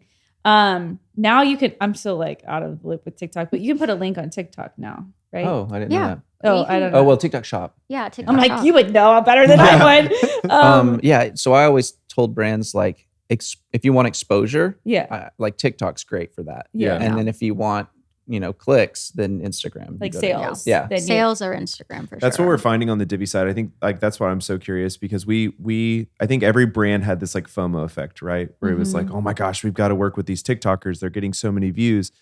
I think that we're close to, if not there, where we're at the leveling out experience where it's like brands have devoted a lot of dollars to TikTok and they realize that they get a ton of impressions, but it's not the same conversion or ROI as like working with an Instagrammer on Instagram stories, which is probably why they're bundling with you guys. Is like, hey, give us the views over here, give us the conversion over here. I don't know. I kind of like struggle with that because I think that just there's so many brand deals on Instagram that it's so hard to trust people. And so I feel like the conversions are happening from TikTok. They just can't track them back. It could be. I just feel like it's like, I'm so sick of seeing like the same brands 24/7. Like I want to know like what mascara are you really liking? Like what do Exactly. you actually use? And when you're just doing a get ready with me on TikTok and I'm like, she didn't even talk about it. I just saw it sitting there. Like I'm going to go buy it at, Albertsons. or because she whatever. didn't talk about Because it. she Yeah. didn't talk Didn't about put it in it. your So face. that's why I want to buy Yeah, it. exactly. So I do feel like it's like just kind of more challenging to measure on TikTok. But What TikToker do you guys feel like has the most engaged TikTok audience outside of y'all? See, that's hard for both of us because I don't scroll. I don't do a lot of TikTok. I mean, I scroll TikTok for entertainment, but I don't Yeah. scroll my brain's not turned on when I'm scrolling Right. TikTok. Biggest following. Keith Lee has a really is he the food one? he's He's the one the that does the food food. one. And He I know does this have a really because good one. when he goes to places, like everyone comes to see him, right? And it Yeah. could just be the way he's filming his content. Maybe he shows the the Keith big Lee effect. Yeah, maybe he Keith shows Lee. the big audiences so that it gives the impression that there's big audiences. And, if you want to be in a video, so next time he's in my town, I'm going to go. And Yeah. maybe that's why. But it appears that he has a really know. Do you guys use TikTok Shop? No. Well, I did one What's time. the culture around TikTok Shop? Like why? Because brands are really starting to go there. I'm curious why some of the bigger influencers are not Fear using it. You know, like on Instagram when a new feature comes out and you're like, I don't know if I want to touch that because what if it hurts my channel somehow? Yeah. TikTok's like that, but like tenfold. It's Like very there's unforgiving. stories on TikTok, but I won't use it because what if the analytics from that story affects my reels, like the overall analytics of my Interesting. reel, and then hurts my reel performance? It's like you guys have this really good thing going. I'm You're not like, touching trying anything. to mess It anything ain't up. That's why you don't see fix big it. channels doing Yeah. TikTok Shop because they are It's not scary. touching. yeah, it. like Alex Earl does not do TikTok Shop. Like That's all what I was going to these- say. That's It's when you the asked me the engaged. last question. Yeah. She is. Tiana Robillard. I think she's gonna be like She's the one with the TT? bag. TT. Yeah. No, I don't know that's if I Tia know this Booth one. probably. Oh, okay. Tiana Robillard I don't was she's good friends with Alex Earl. Yeah, I think she's just Okay. a hard worker. She's rising to the top. Like I think she's super smart. Like she Mhm. actually worked for Dare Land at Oh, okay. Nudes. Oh, She okay. like understand. Like I think she's gonna be a big deal. I like her. Yeah. Does she use I'm gonna TikTok have to Shop? search her up. After She this. did once. So she did I think I've talked to this about this on the podcast, but she's the first person that I have seen. Oh, she just did, and it was so good. It was how perfectly, organic she was. Oh my gosh, it was so organic, and I was like that link converted. Was it to the so jeans or what was well. it? The camo pants. The camo pants. I was yes. like, dude, she just slung some camo pants. Oh with man, that. I almost bought them, and those don't usually get me. It was so just like nonchalant, like, oh, you guys have been asking a LinkedIn TikTok Shop. That was it, and I was like, that's gonna make people buy. Yeah. Like you're so smart. Doesn't even Yeah. describe them. She's just like, She just doesn't describe them. She was like, yeah, and like she wore them a ton, and like it a seemed lot like of she her. was really serving me. Like she was helping me Yeah. out. This wasn't about her. She was This like your about friend. Me. Like she was Yes. like she got my back, and I was like, and then I think it's too. It's like when people do that, they just sprinkle it in there. Like you're like, I want her to get the commission. Like I want her to be successful. Yeah. You know, no, that's how. I when you see these links 24/7, you kind of get like a little annoyed. But when they don't do it often, you're like, you No. get the bag, girlfriend. That's what I Yeah. think. I think a lot of these TikTokers are going to discover TikTok Shop, and I think it will be kind of like when Instagram mommy bloggers discovered Instagram stories. And I think if or the feature, or LTK or something. yeah, Okay, let's go into some maybe misconceptions. Actually, this isn't really a misconception. It's more, I'm actually just personally curious. How did you feel about moving to Dallas? You're technically in Dallas now. The Dallas mommy blogger community. So far, I've loved everyone I've met. Aw. Like genuinely, I really do like the community that is built up here. I mean, I don't have a lot of experience meeting other groups. Like I know there's like a Nashville group, and but I feel like I'm so proud to be in Dallas with all of these girls because I just really think so many of you guys have been so successful and like such an inspiration to some of us newer content creators. So yeah, I love it. That's so good. I That's love how it. I feel about the Dallas mommy blogger community too. Yeah. I feel like everyone is so supportive. At the same time, we all are prioritizing our families, so we're not hanging out every single weekend. Like Right. I wish that we could because we're all so busy. But it's like when we do have those moments, like we want to get together and we want to support each other. And so I'm glad that you're feeling the same way that I do. If feel like anybody comes for everybody's- you tell me. I I'll feel beat like- them up. I will. I will tell them. But I feel like everybody's so genuine too. Yeah. Because you don't know, like when you're on the other side of things, like you don't know, like if that person's really like that. And then when you meet them in person, like when I came to Stratton's birthday party, Mhm. and to be honest with you, when we left, I was like, "Did you know all those people were like on Instagram and stuff?" And he was like, "No, like everybody was just so normal. Yeah. Everybody was so real and genuine and normal." Yeah. That I had no idea. Like, I mean, some of them obviously I knew who they were, but there were several that I had no idea, and I ended up following them after because I didn't even know that they were on Yeah. there, and I just thought they were just the most kind people, Mm. and they welcomed me, even though Yeah. I feel like I'm kind of like the new guy. Yeah. But I did feel very welcomed, and I loved that. Oh, I'm so happy to hear that. Yeah. Everyone keeps each other grounded. And I think kids keep you grounded too. You Oh, can yeah. never get a big head when you have a kid. Yeah. I walk into Stella's bedroom and she's like, "Mommy, you're so big today." And I'm like, thanks. I actually Thanks. felt like I was looking pretty good, but Right. wow. Right. It's so funny. Okay, let's see. Have you guys ever been canceled? I've been canceled twice. So there you go. I'll tell you first. I Actually, don't know at this about point, that. I've probably been canceled 7 times. Like, it's like, that's why I also don't get on TikTok as much, because I figure out all these things that I'm doing wrong that I didn't even know I was doing wrong. Instagram just seems a little bit more, like they'll DM you something mean, but TikTok, it's like all the Jordan calls them the talking head videos. Those are the where worst. they're always like calling you out. And I'm like, oh, I didn't even know that I, strapped her wrong in the car seat or whatever. God. like, Yeah. um, They're brutal. over yeah, there. I TikTok's feel like brutal. Y'all don't They are. have a lot of talking head videos. I though. feel like, We have a few. yeah, we have a few, We but have do? definitely Hey, have that's a good. few. That's when you know that you're doing well, though. Like, you got to have some hate. You on gotta it. have that is haters like if you're what's gonna succeed. crazy about, we talk about this a lot, like if we would have gone through the hate wave, like we call the hate wave like 2020 era, because just everyone was mad. Well, on I the was entire canceled in internet. Everybody's angry. 2018. Yeah. And so, but if Good TikTok times. was around at that point, because you create these talking head videos, then those go viral, and then people create more because it's a strategy Mhm. then to hate you. Yep, So it is a exactly. very vicious platform. It is. So it is, yeah. have y'all gone through the talking head videos? We had a period where there's a lot of people talking, Ugh. but I feel like saying like were you canceled, like it makes people think like they think actually they have the ability to cancel you, but you Totally. actually You can't cannot give cancel them that. anyone that keeps posting Yeah. unless the You're not platform canceled itself. if you're doing what you were doing. You're true. I'm still here. Exactly. I'm So not when you said you canceled. were canceled so many times, I was like, but you're doing so much. Yeah, you're you're not right. canceled. You're not right. canceled. Well, I guess, okay, I have to be honest. When I was canceled, the word canceled wasn't even really a thing. That was like very new. Yeah. And so I didn't know if I was actually canceled or not. Like, I didn't know if I would make a comeback. And Yeah. like now I feel like enough people have been canceled that anytime that I feel like, oh, it's happening again, I'm like, it'll be fine. Like at It'll the end blow of the day, over. like everything is okay. Yeah. Yes, maybe I've made some mistakes from my past. That was so long ago. Like you grow so much in just a year that I'm just Yeah. like, everybody, They you know. don't try and cancel you from posting. They try and cancel your will, Yeah, and it's Yes. the funniest your part is mental state. Yeah. our, They try we had to so break many you. views during our like cancellation or whatever that we had, like the past cancellations. It's like I made more money when everyone was talking bad about me. Oh, the views were Keep crazy it coming. good. Keep it coming, I mean, please. Yeah. It's We had so so many hard to people. have that perspective, but it's true. Yeah. Like it actually does kind of help you grow and Yeah. it puts you on the map. Like I had never been written about by People magazine, and all of a sudden I was in there and I was like,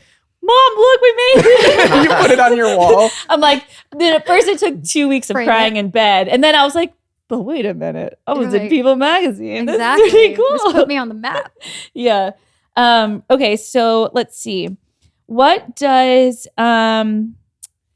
You guys What- play video games together. Yeah. Mhm. Yeah.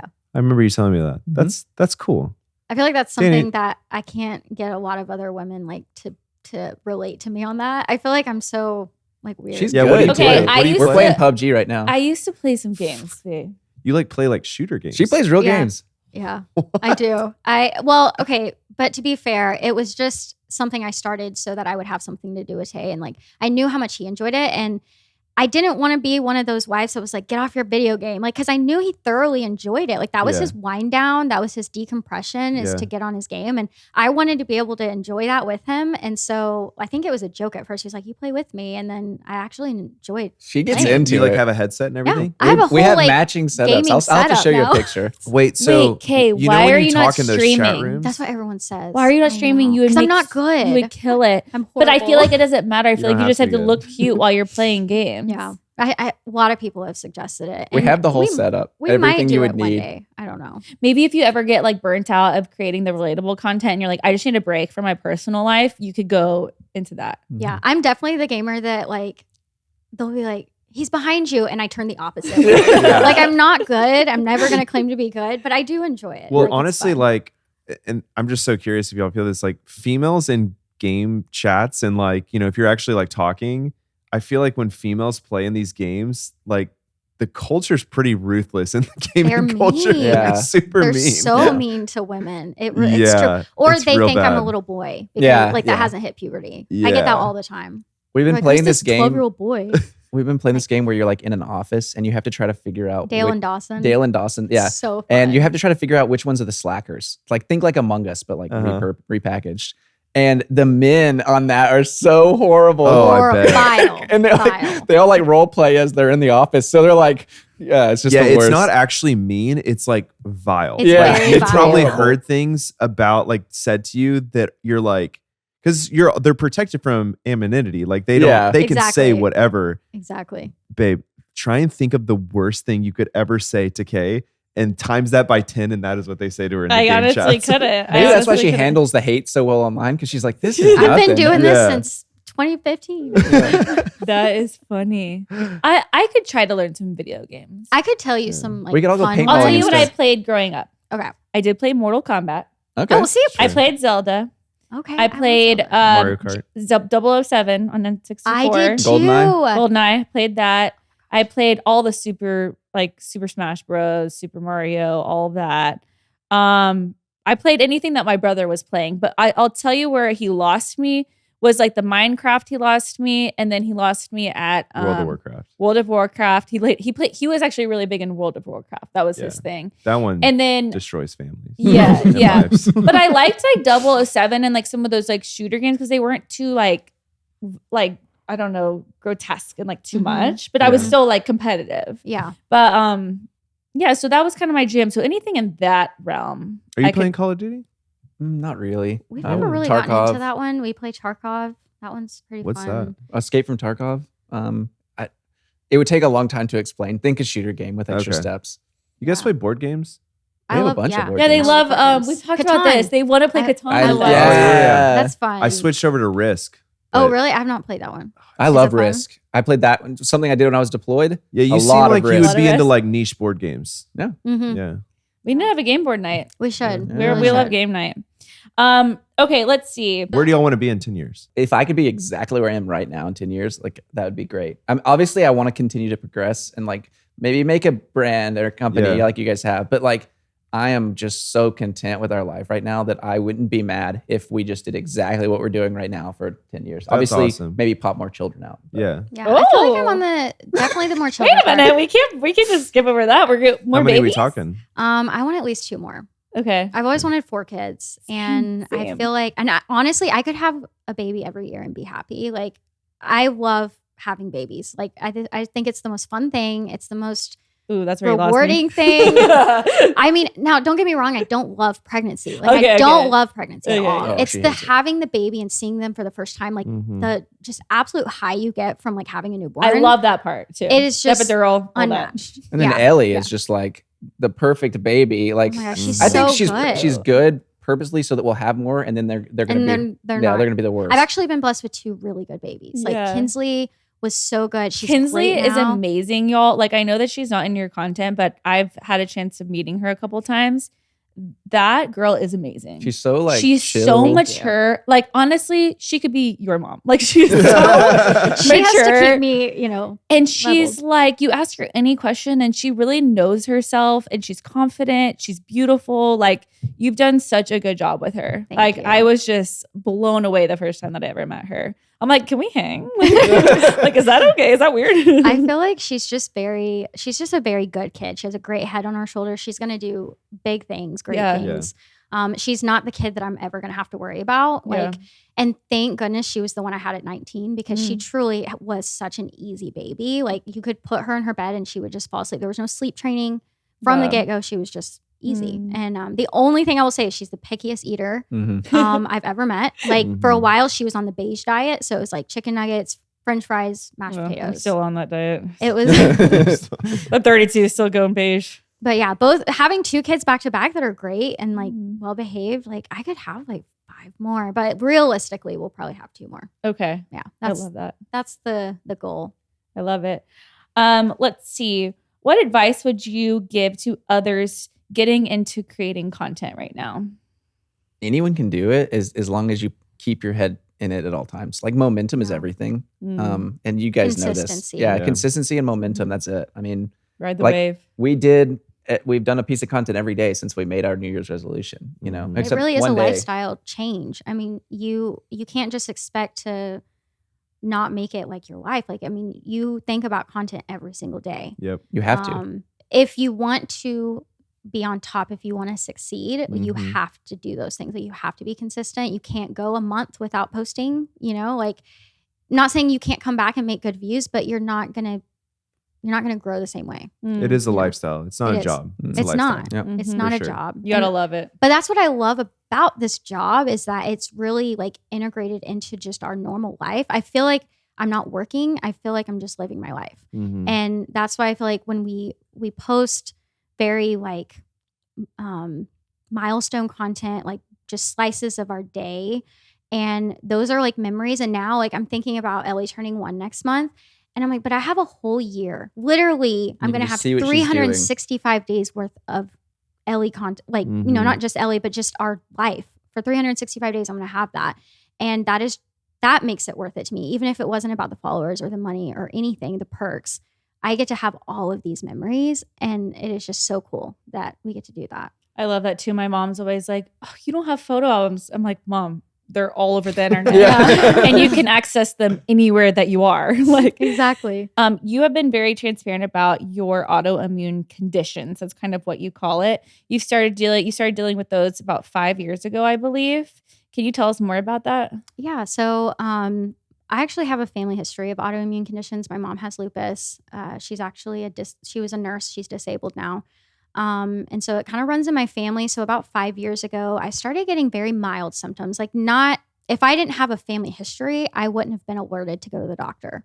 I mean, it was very, very mild, like maybe some joint stiffness in the mornings, but I just felt like, okay, well, maybe I'm getting old, And so I started seeing a rheumatologist, and initially they couldn't find really anything. My labs looked great. I looked pretty great. Didn't really have obvious swelling or anything. And then it just kind of remained the same for a couple of years. And then it just kind of progressively started getting worse. And I would say in 2022 is when I finally started getting some of my labs started showing what I was feeling, but not quite enough to get a diagnosis to match all of my symptoms. Like, I haven't really said this online, but my symptoms match lupus. Like, I have almost every single lupus symptom, but it's a very hard diagnosis to get, like incredibly hard. And anybody who has it will tell you it took them 5+ years to get diagnosed, because you feel horrible. You have all the symptoms and signs, but your labs look fine. And it's a puzzle. You have to have both really to get that proper diagnosis. So anyways, I got pregnant. I felt great during pregnancy. And then at about 7 weeks postpartum is when the worst I felt ever. I didn't feel this bad before. I've lost about 50% of my hair. I actually have extensions now because it got to the point where, it was very hard to look at. So few hairs in my head. That on top of rashes. I can't go in the sun because I get just rashes. I don't burn. I just get rashes. So I do fake tanner now, and it's great. And then there's just so many symptoms, fevers, daily fevers. But yeah, so I just recently got a lab result back that is really the main piece that my doctor wanted to see before giving me this diagnosis, which I don't have, by the way. I've not officially been diagnosed, but this is the one that she said for all these years, well, but this is negative. And so now that it's positive, I feel like I have so much validation, even though I haven't even spoken to my doctor about it. I already know, like, I'm going to be able to walk in and be like, see, I told you, like, this is what I've known in my heart is wrong with me. Because when it's yourself, like, not only your body, when something's off. When the doctor sees you for 20 minutes every 3 months, like, they just see the pieces, right? They're not actually living with it every day. But I could be my own rheumatologist at this point because I've researched endlessly every single symptom, every lab test, all of it. And I can tell you without a doubt, like, I know what's wrong with me. And so I just feel so much validation that I think I'm finally going to get help and get the medication that I need. Because that's the other thing is insurance won't cover. If you don't have the proper diagnosis, you can't get on the medication because they're like, well, she's not been diagnosed with this. And so they won't cover it. So that kind of stinks. And for me, like what helped it click is Kay has like diagnoses of different autoimmune conditions where the doctors just kind of like took a shot and they're like, I think it's this. It's this. And that kind of sucks to be like, because there's thousands of autoimmune conditions. Yeah. And it kind of sucks for them to be like, I think you have these 3 or 4 things, but like, what if it isn't those 4 things? And what if it's just lupus? And so like Kay's like really research and like, I don't think I have 5 different issues. I think I have 1 issue. Like, and, I've been told I have rheumatoid arthritis. I've been told I have fibromyalgia, and I've been told I have Sjogren's, which are, and don't get me wrong, you can have like 5 autoimmune conditions. It's very common to They all have. If you have overlap, the one, you can symptoms. have multiple. So I'm not saying I don't have those other things, but there's so many of my symptoms that don't align with those. If that And makes your sense. mom has lupus? My mom has SLE lupus. She also has Sjogren's and rheumatoid arthritis. Do those usually, is it genetic? Sometimes lupus? I think they've been found to be genetic. I don't know. There's a lot of science behind Yeah. it. Like I think you have like I forget the percentage. You have a higher chance if your mother has it. When you told your mom your symptoms, was she like, yeah, that's probably what it is? Oh, yeah. So I'm literally my mom's carbon copy. Like Wow. everything I experience, she's like, I literally get the same thing. So that's what's helped me keep pushing for this diagnosis because I know like my mom's experiencing it. And it's been 5 years. Mhm. That Yeah. is exhausting It is. and It is. frustrating. And it just goes to show you really do have to continue to advocate for Yes. yourself. Yep. Keep getting the tests. Even if they're negative, they will turn positive if it's there. Really?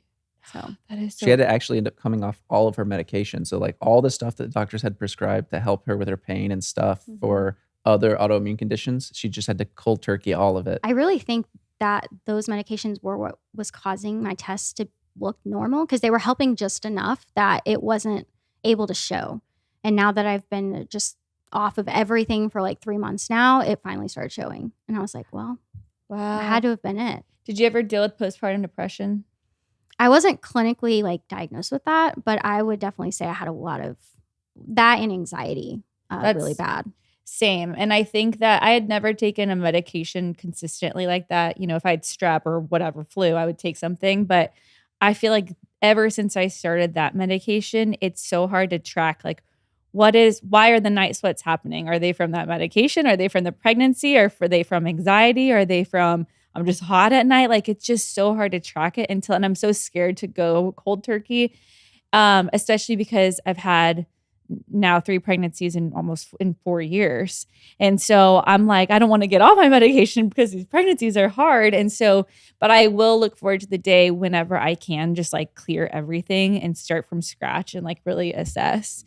But yeah, I'm sorry. That is for 5 years. That's a lot, but good for you for like keep fighting for yourself and for trying to figure out what's going on. And I'm hoping that you get that clear diagnosis. So we'll be praying. Where can people find you guys?